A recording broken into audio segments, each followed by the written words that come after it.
Hey guys, this is Cam315 back at it with another video for you guys, and I'm back with another Komi Can't Communicate, and I'm actually reviewing the last three episodes, including the season finale of season 2. In this episode, I was going to originally review episodes 10 and 11 last week, but I made the best decision, just be like, you know what?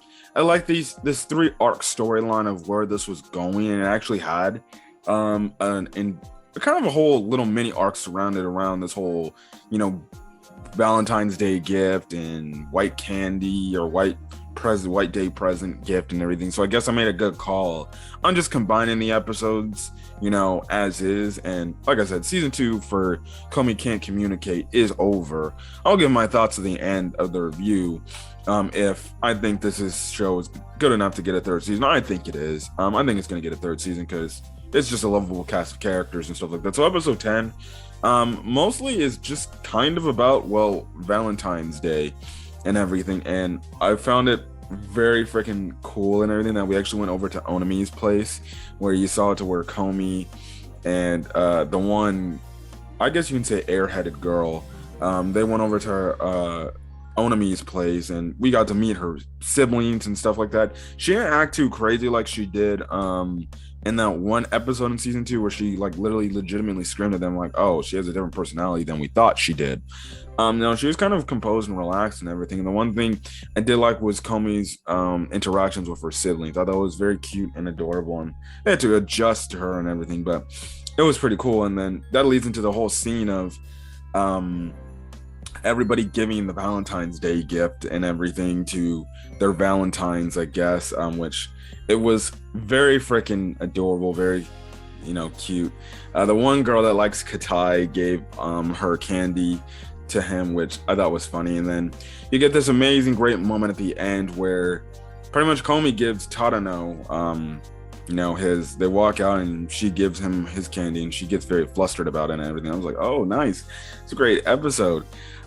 Which translates to episode 11, which it's kind of the whole thing of those two, I guess you can say understanding, or I guess you can say accepting with what they did when that, and how they feel about it now, because you can clearly see the love tension is in the air. Komi obviously did that because she really likes Tadano, and Tadano, we know, already likes Komi. So to him, it's like anything you could have gotten is like the best present. And that was typically the thing when it comes to that's typically the thing that when it comes to your type of crush and everything, when you get a present from your said crush, you're gonna take it in a way like, oh my goodness, I'm on top of the world and everything, and stuff like that. So it was definitely hilarious to see these two just get all awkward between each other, even though it shouldn't be awkward between each other by this point, but it's their characters when it comes to that type of stuff. They make it awkward, and it's very cute and very funny. And then we actually get introduced to 2 new people that end up becoming friends with Komi, and we have I believe the one girl's name is Sato. She's white-haired, which is kind of a girl that just says yes to everything. She doesn't know when to say no, which I think I watched another anime like this or something like that, or I must have did something relative about maybe a school assignment and stuff like that when it comes to somebody saying no. When it comes to somebody always saying yes and not saying no. And you can tell she's that type of girl that's willing to do anything, but she needs to realize it's okay, to say no, or it's okay for someone to say, yeah, you don't have to do this. We can do it for you and stuff like that. And I really do like those storylines because it makes it a lot nicer and everything. From what I can recall, I don't remember how her and Komi became friends again, but I think they did something to where she didn't have to do something anymore, and it's all the thing of relying on your friends and stuff like that more than just trying to take it upon yourself. And then the other girl was, I guess, a friend of Yamai's who I guess Tadano knows of, and she's fairly kind of Tadano, but the thing is she kind of gets very easily angered and hot-tempered, and some of the stuff in that episode she would get slightly triggered by would be some of the simplest things, and she'd just get triggered and she's like, And I'm like, dude, calm the fudge down. And it was so bad. Like, this is the one time we actually see Yamai not act crazy in this freaking damn episode. Speaking of Yamai, we'll get to that in actually a quick second. I forgot to mention that whole shit. We see in this part, Yamai actually freaking, when this girl who's already pissed off comes up on Yamai just walks away. She's like, and she even tells Tadano, and nice, calm, caring voice for once, like, yeah, you don't want to mess with her. When she gets pissed off, she gets pissed off. She will mess you up if you try to even talk to her. Which it was funny. I was laughing more at the reaction, the fact that Tadano was like, whoa, she was actually concerned for me, because remember, this is the same girl that was threatening to kill his ass last season because he knew Komi. Yeah, it's, oh my gosh. Yeah, this girl, she is interesting to say the least. So yeah, but you know, even though she's getting pissed over the slightest things, Komi kind of remedies that by just doing something as simple as getting what she needed. And next thing you know, she's calmed down and everything. So, and she ended up becoming friends with Komi. The Yamai stuff. There was not only a Yamai moment in this episode, this week's episode to end off the season, but there was a Yamai moment in episode 11 where I'm like, this girl needs to go to jail. I don't know how the author keeps finding these weird ass ways to make Yamai even weirder than before, but the fact that this girl went to the extreme lengths of spotting out a little hole in Komi's tights, gets and freaking tricks Komi to say, I got some tights here, you can use these, to then have Komi switch out the tights and then freaking put the tights on her face and just sniff it like a maniac and just run off with that. Oh my freaking gosh, dude. All so she can look at her legs, bruh. Yeah, they cut to her running. Tadano passed by it. I don't know if they specified if he saw something like maybe her undies or something like that. I don't think they would do that for Tadano's character, but I think he was just in utter awe because he actually saw her legs for once, because Komi likes to cover her legs up and everything. That's why we always see her wearing these long dresses and stuff like that, or if anything, she's wearing a short skirt, she always wears the tights and stuff like that. So yeah, that was wild. And then this week's episode, it's a White Day episode, and usually people are giving presents back as a way to say thank you for the Valentine's Day stuff. And this girl, freaking Yamai, has a whole statue of her, which I believe is like, I think overly sexualized and / naked in a way. And she's like, you can lick it wherever you want. And she's just watching. And I'm like, yeah, no. But anyways, this episode is kind of revolved around what Tadano wants to, I guess in a way, give back to Komi. Just from the standpoint, that,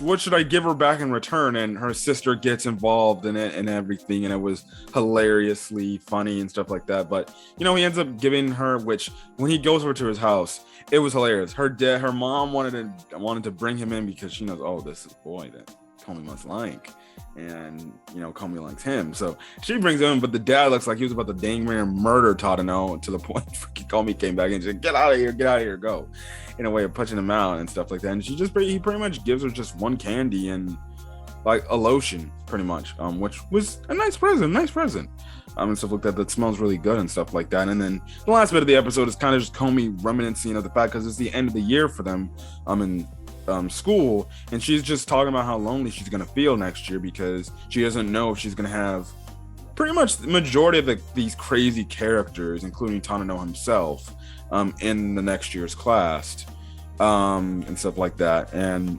I love the whole moment to where Tadano pretty much recalls every event that's happened from not only this season but last season, season 1, about all the friends and the moments she's made to get to this point.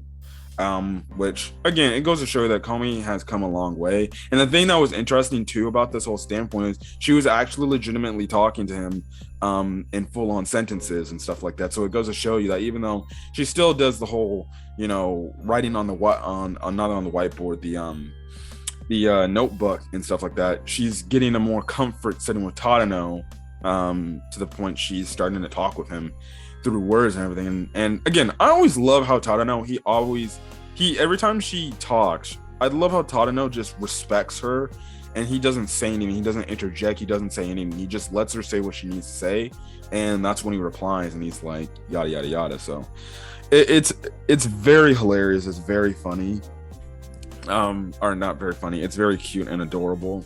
And you get that last bit of the episode. I gotta make a mention, I forgot the eraser board, that shit was hilarious. And before I talk about the little quick ending, but there was this moment in the episode, it was called, like, they made an eraser war, like it was just like knocking erasers off each other's, off the desk, and this whole thing turned out into a whole dang, like, it was already exaggerated with everything that was going on, but this thing got exaggerated to the point they made a full-on freaking tournament because of this and everything, and I'm like, what the hell? Definitely one of the greatest Komi can't communicate moments, especially with the standpoint that was the entire class and everything. That's kind of where you saw the whole thing of Komi like looking a little bit sad and everything.